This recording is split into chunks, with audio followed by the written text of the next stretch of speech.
ओम नमः शिवाय। मकर संक्रांति के दिन किन 10 नियमों का पालन करना चाहिए और क्या दान करना चाहिए जिससे हमारे सारे कष्ट नष्ट हो जाएं? मकर संक्रांति पर धर्मराज की कथा पढ़नी चाहिए। नमस्कार दोस्तों, हमारे YouTube चैनल भक्ति में शक्ति 1000 में आपका स्वागत है। आज मकर संक्रांति है। आज सूर्य मकर राशि में प्रवेश करते हैं और उत्तर नारायण दिशा होते हैं। महाभारत में भीष्म पितामह ने प्राण त्यागे थे, जिससे उन्हें सीधे स्वर्ग की प्राप्ति हुई थी। इस दिन स्नान दान करने से जो भी आपका बुरा वक्त चल रहा है उसका अंत हो जाता है। संक्रांति से बसंत अर्थों की शुरुआत होती है। हिंदू धर्म में शायद ही कोई ऐसा त्योहार हो जिससे जुड़ी कोई पौराणिक कथा नहीं होती है। बात मकर संक्रांति पर्व की करें तो इसे जुड़ी भी कई कहानियां प्रचलित है। बता दें, इस साल मकर संक्रांति 15 जनवरी यानी कि आज के दिन है। धार्मिक मान्यताओं के अनुसार मकर संक्रांति के दिन गंगा मैया भागीरथ के पीछे पीछे चलकर कपिल मुनि के आश्रम में होती हुई सागर में जा मिली थी। कहते हैं ये भी है कि इसी दिन भगवान विष्णु ने असुरों का अंत किया था। साथ ही इस पर्व की एक और धर्मराज से जुड़ी हुई कहानी है, जिससे इस पर्व में जरूर पढ़ना अथवा सुनना चाहिए। एक समय जब पृथ्वी लोक पर बब्रुवाहन नामक एक राजा हुआ करता था। उसके राज्य में किसी चीज की कमी नहीं थी। इसी राज्य में एक हरिदास नामक ब्राह्मण भी निवास करता था, जिसका विवाह गुणवती से हुआ था, जो कि बहुत ही धर्मवती एवं पतिव्रता महिला थी। गुणवती ने अपना पूरा जीवन सभी देवी देवताओं की उपासना में लगा दिया और वह सभी प्रकार के व्रत करती थी और दान धर्म भी किया करती थी। इसके अलावा अतिथि सेवा को वह अपना धर्म मानती थी। ऐसे ही ईश्वर की उपासना करते हुए वह वृद्ध हो गई। जब उसकी मृत्यु हुई तो धर्मराज के दूत उसे अपने साथ धर्मपुर ले गए। यमलोक में एक सुंदर सिंहासन पर यम धर्मराज विराजमान थे और उनके पास ही चित्रगुप्त भी बैठे थे।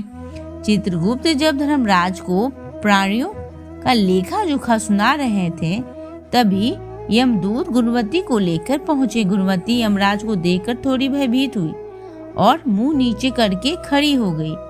फिर चित्रगुप्त ने गुणवती का ब्यौरा निकाल और उसके बारे में धर्मराज को बताया। धर्मराज ने गुणवती का पूरा ब्यौरा देखा। वे प्रसन्न हुए, लेकिन फिर भी उनके मुख पर थोड़ी सी उदासी बिछाई हुई थी।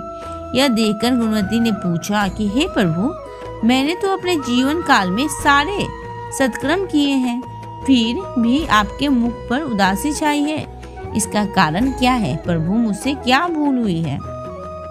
धर्मराज ने कहा, हे देवी, तुमने सभी देवी देवताओं के व्रत किए हैं, उपासना की है, लेकिन कभी तुमने मेरे नाम से कुछ पूजा या पाठ या दान नहीं किया। धर्मराज की यह बात सुनते ही गुणवती क्षमा याचना करने लगी और कहने लगी, हे प्रभु, मुझे आपकी उपासना के बारे में कुछ पता नहीं है। कृपया करके मुझे ऐसा उपाय बताइए प्रभु, जिससे सभी मनुष्य आपकी कृपा के पात्र बन सके।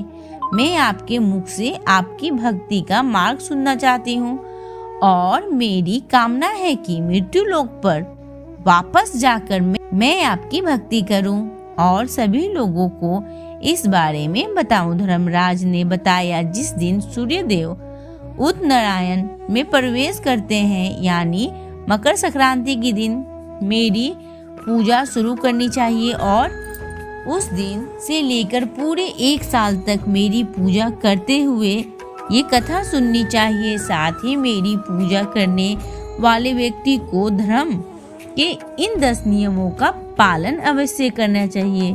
धीरज रखना चाहिए यानी संतुष्ट रहना चाहिए। अपने मन को वश में रखना चाहिए। सभी को क्षमा करना चाहिए। किसी प्रकार का दुष्कर्म नहीं करना चाहिए। मानसिक और शारीरिक शुद्धि का ध्यान रखना चाहिए। अपनी इंद्रियों को वश में रखना चाहिए। बुरे विचारों को अपने मन में न लाना चाहिए। पूजा पाठ और दान पुण्य करना चाहिए। व्रत करना और व्रत की कहानी सुननी चाहिए।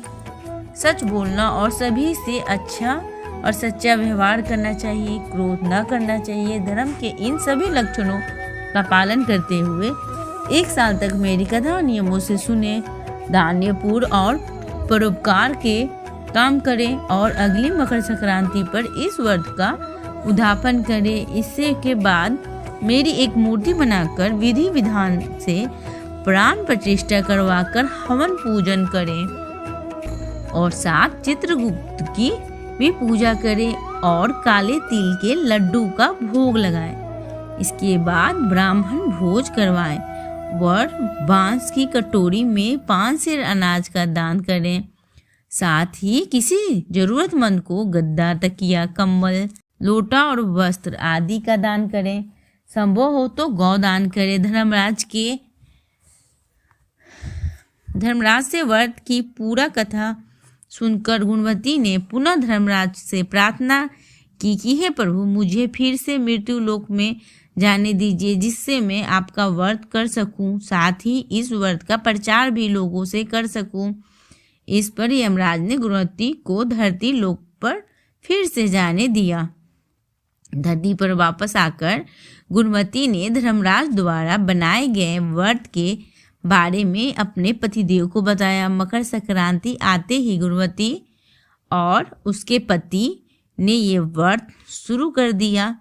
इसी व्रत के प्रभाव से उन पर धर्मराज की कृपा हुई और उन्हें मोक्ष की प्राप्ति हुई। नमस्कार दोस्तों, हमारे YouTube चैनल भक्ति में शक्ति 1000 को लाइक करें, सब्सक्राइब करें। नीचे जो बेल आइकन है उसे जरूर दबाएं ताकि हमारा नोटिफिकेशन सबसे पहले आपके पास पहुंच पाए।